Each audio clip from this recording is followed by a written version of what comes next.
everybody, it's Calxiyn and Hunter here. If you guys enjoyed this video, remember that you guys should subscribe, become patrons over on Patreon to support the channel, and remember to follow us on social media. So, we're gonna do this a little differently. We aren't gonna analyze frame by frame just because, like, that's crazy. We also want you to read the comic for yourself, so we don't want to give everything away and show everything. And so that's sort of the other thing about that. And so yeah, so those are sort of the two main reasons. The other thing is we don't want these videos to be 40 minutes long, right? We want to give people sort of the canon information that they want to discuss with us or are curious about, because I think that, like, people will inevitably click on this wanting to see the information, like, from the comic.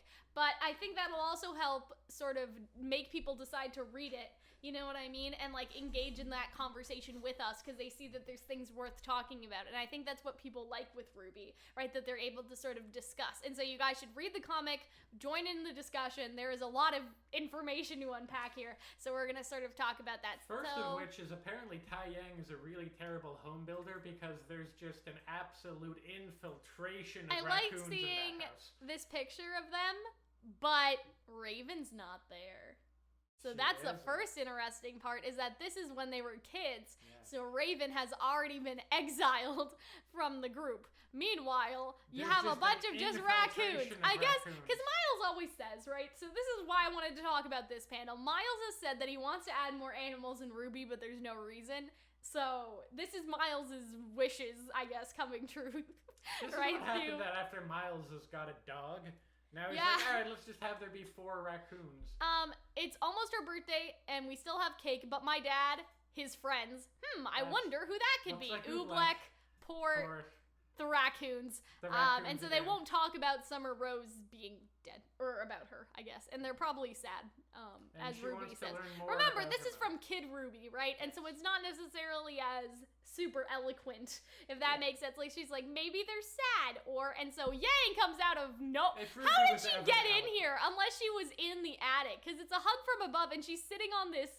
Like, how did Yang, unless she was already in there? Like, I don't understand. Like, she must have been hiding in there, which is a little weird. Even that raccoon looks confused. That raccoon's just like, excuse me? What the fuck is going on here? But yeah, and so she wants to hear stories about her. And so first, when Hunter and I were reading this, we saw this bird. And birds are never just birds, okay?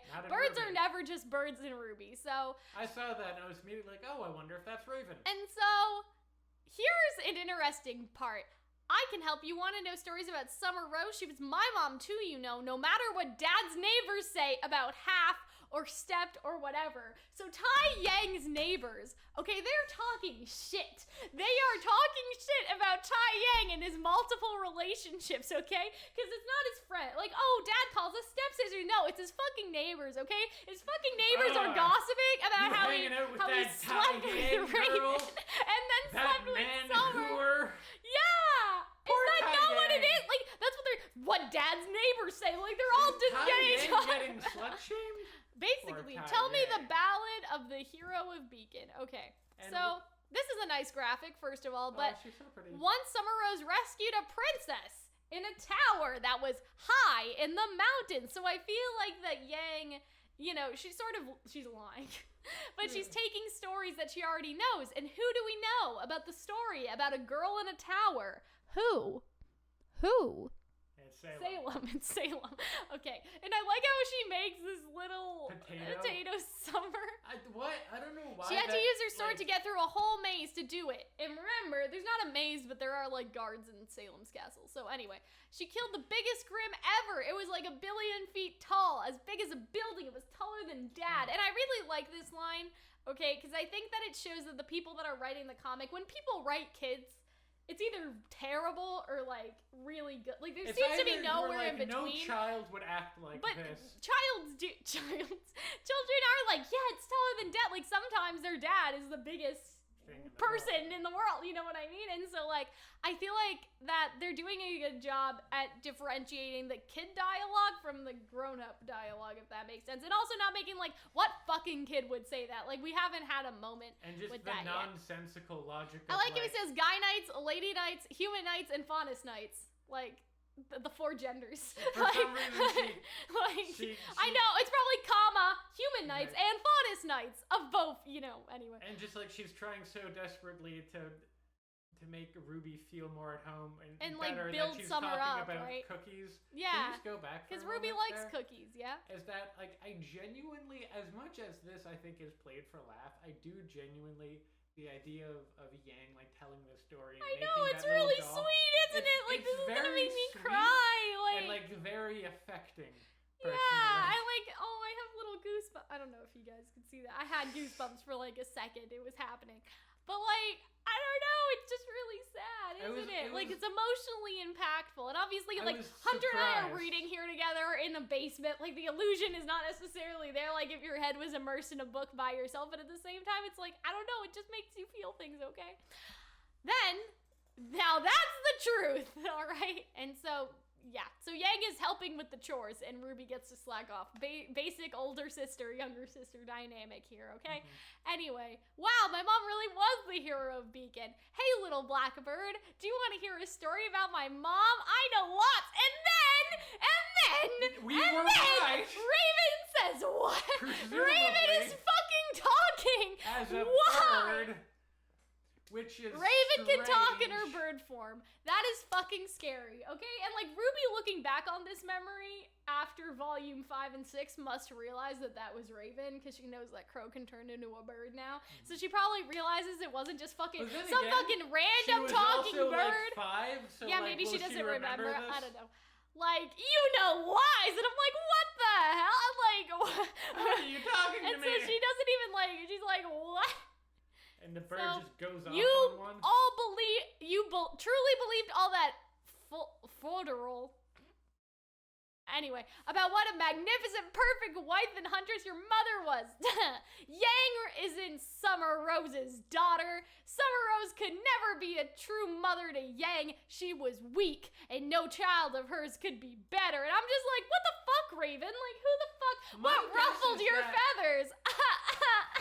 My guess is that, like, Raven... I think Raven's jealous. Honestly, like, no, because she's hearing Yang, like, maybe. Summer Rose was my mother, my real mother. Like, you understand what I mean? Like, and so you're sitting in the tree. You're here for Summer Rose's birthday, right? Because it's her birthday. I think Raven genuinely came to check out the scene and pay her respects, possibly. And you're hearing your daughter go off about, like, oh, Summer Rose, like, did this and did that, and she was my real mom. I don't care what the neighbors say. And then you have Raven just being like, well, what the fuck? I'm your mom. I'm a bad mom, but I don't think she has that sort of self-awareness. She probably exploded like this at RWBY because she herself is still dealing with the death. There's also that too. Rose. Yeah, I think that's also but sort even of that important. scene in Volume 5 when you see Yang and Raven confront each other, you realize that Raven has a lot of emotions and feelings for people that But are I think that's the unresolved. other thing too. Like, first of all, she feels things about Summer. Then she hears her daughter talking about Summer. And so I feel like that the sadness over Summer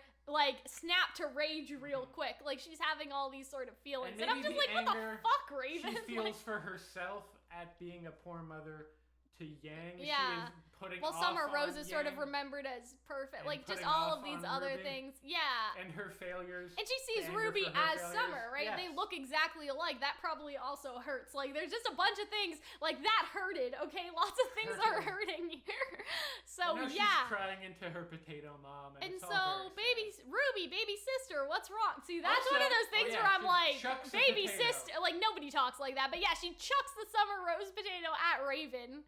And Raven says, caw, caw, caw. So now she's do you think that, like, caw, caw, caw from Raven is, like, sounds like meow, like when a human's trying to pretend to be a cat or something? You know what I mean? Like, oh God, what game was it? Meow. Where, like, someone was pretending to be a cat in a bag. It was a commercial for something, and it was just like, I don't know, this, like, it was this comedy, and the guy had a child in his,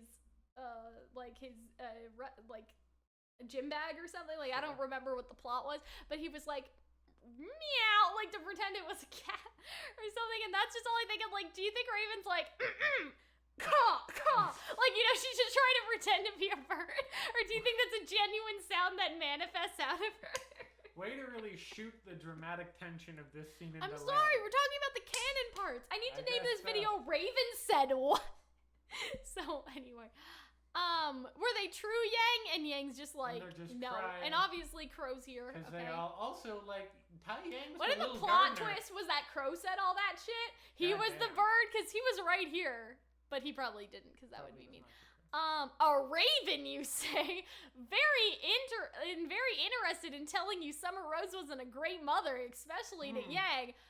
And so I love how Crow just ignores this. And look at Yang. She has her hands down like this, like she's definitely getting scalded right now. And I like Crow here because he takes on a very fatherly sort of advice role that he does in the show, obviously, but it's even more like, Yang, you shouldn't have told those stories to RWBY, even if you meant them kindly. Your father and I disagree on this, but a lie is a lie as far as I'm concerned. What does that mean?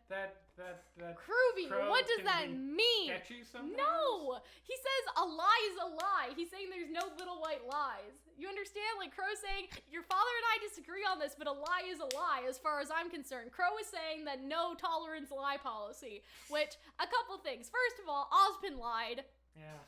Oopsie! So this is obvious sort of really well, foreshadowing, I guess, in a weird way, but also not because we already know retroactive foreshadowing, right? But also, your father and I disagree on this. What does that mean? That means that Tai Yang is probably lying about what happens to Summer, and Crow isn't allowed to tell them. But Crow thinks that a lie is a lie as far as he's concerned, okay? You guys understand what I mean? I think that Tai Yang believes in little white lies and not telling the kids that there's an eternal goddess after that. Like, you know, they didn't even know that. Like, Ty and Crow didn't even know that until volume 6. What's the real world version of that? Like, not telling your kids about global warming? Yeah, I guess. And so, you know what I mean? Like, they probably, like, they're not going to tell their kids, oh yeah, so there's this Grim lady, and she killed your mom, and she's going to kill the rest of us, too.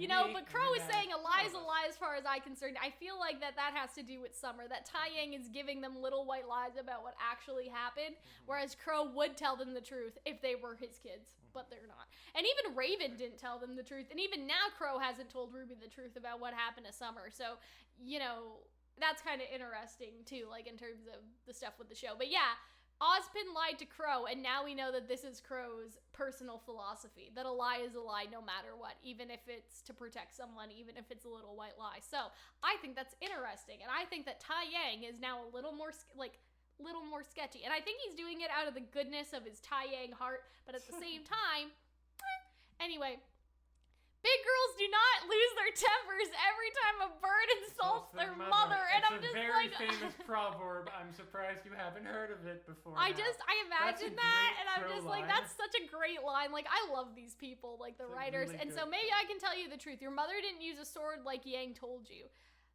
And so the weapons that she actually used, they just don't tell us what her weapon was. It was like, because we didn't get the okay from Rooster Teeth. Use your enemies' egos against them. They saw her as a small little waif, and she underestimated her, and she was relentless every time. And so we see her in the background while basically in this comic, Juniper Ranger is fighting things. Yes. We cut those out because obviously we don't want to show you the whole comic. We're only showing you what we want to talk about. John looks very interesting in it. He looks like a lot like that's why you guys should buy it, because John looks very interesting. Because he does. And so she could be deceived though. She stopped to help a beggar in Vale, and he wound up robbing her blind. Raven had to come bail her out. So I really like this scene. Right? Because it's like, but what if they kiss? But it's also, I like the composition of the shot, and it's also maybe referring to like, okay, they maybe had, you know, they had tension in their relationship. But she still came to bail her out. But it came to bail her out, and even if she yelled at her child, she still in bird form appeared at her anyway, wait. She was always there at first to help people, though. First to volunteer on search and rescue, first to divvy up and share rations. When we got stranded on a mission, she and I got into a terrible fight about that. I thought Tai Yang was gonna break my nose. And so we can already see that even though Tai Yang ended up with Raven, maybe Tai Yang had the hots for Summer. Oh. But then Crow had the hots for Summer, and so Tai Yang, being the good friend that he is, pulled an Angelica. We don't know. We don't know. I'm just assuming that Crow thing was just a piece of I'm just saying. That was an assumption. That was that's not true. I'm just saying. Anyway, but what if it was, though? What if he knew that Crow loved Summer and he took a step back and got with Raven? He Angelica'd, as I would like to call it, a Hamilton reference. As the academics She wasn't perfect. Sometimes she faltered. She didn't know who she was unless she was helping other people. And let me tell you, it's terrible not to know who you are unless you are defined by other people. So that's interesting, right? Because we've never sort of thought about Summer that way. In a sense, she is defined by other people because she's dead, and we haven't seen her as herself. Well, she's because we only ever see her not as herself. We've talked about how other people remember her, right? And so, but I think that's like her, I don't want to say fatal flaw, but like, you know how every character has like a flaw? You know what I mean? Yes. Like, not necessarily in, like with RWBY it's sort of hard to discern necessarily, but like every character has something like that is distinctively For RWBY, flawed about I would them. say a lack of confidence in herself. Yeah, or I guess it's weird because at the beginning of the show she was too confident and cocky, and now I don't Then know, she has like to it's just a rebuild weird sort of confidence. roundabout. Maybe sort of you thing. could say too I don't know. That's the childish best. at the Yeah, beginning. I guess. I don't know if that's the best. Like RWBY's the best example. Like if you could say like for Blake, you could be like, oh well, Blake's flaws and running away, right? Like you could sort of sum it up like she that. feels a need to put emotional distance between herself and people whom she cares Yeah, about. and who even care like about with her. Raven and with Crow, you can all Similar see thing their with sort of Raven. flaws, and so it seems like that this is supposed to be Summer's like. Weiss's really easy one was racism. Oh But yeah. Well, we fixed that. We And fixed just that. classism We and did. being a snobbish We gentleman. did. We fixed racism. Weiss. Don't worry. We solved racism, guys.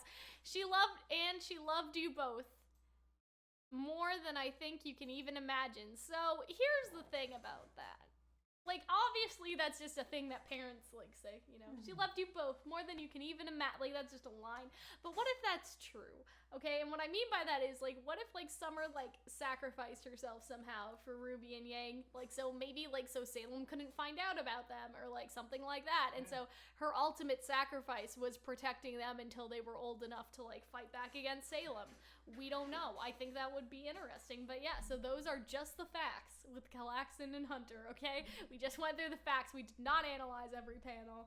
Raven talking as a bird is probably the most disturbing. That was really part. messed up. Crow's lines were hilarious. It I was think like so. A+ They're doing Crow. a really good job at writing this, okay? Those Trust potato me. scenes were like both very funny and very heartfelt. Writing RWBY, like writing her as a child sort of lines. Nora seems totally in character from the panels that we saw she was of her. very funny. Right? Like, you guys, I know that it's a hard sell, okay? Like, I don't know why it's a hard sell. If you're a RWBY fan, you should buy this. But I feel like sometimes outside sources are a hard sell for people. Sure. You know, this should not be a hard sell. This is better than the manga, okay? I said it! Yeah. I said it! It's better than the manga. It's better than even the manga that's done by Viz Media and the other Japanese. Like, I'm not talking about it's better than the anthologies. It's better than the manga proper. It's better than the Viz Media manga, okay? I feel because those ones, it has just a more narrow scope, and instead of just people doing things, it's concerned about story and emotion and... Like, what do you... Because I felt reading the Viz Media thing, I felt like I wasn't having, like, it wasn't having an emotional impact on me. Yeah. It was just a lot of people doing stuff. I mean, they're also In this retelling one- the story, Yeah, too. in this and one that's, it like, felt the weird... fresh. Yeah, and it is fresh, And because it it's is all fresh. new information, okay? So buy it. Buy the comic. That is it. That It's is all we very have good. to say. It's funny. It has some poignant moments. Raccoons, a lot of raccoons for some reason. Weird raccoons, but yeah. That's basically it. I hope to see you guys later. Bye. Thank you for watching, and thank you to our wonderful patrons over on Patreon who support the channel. Their names will scroll through now.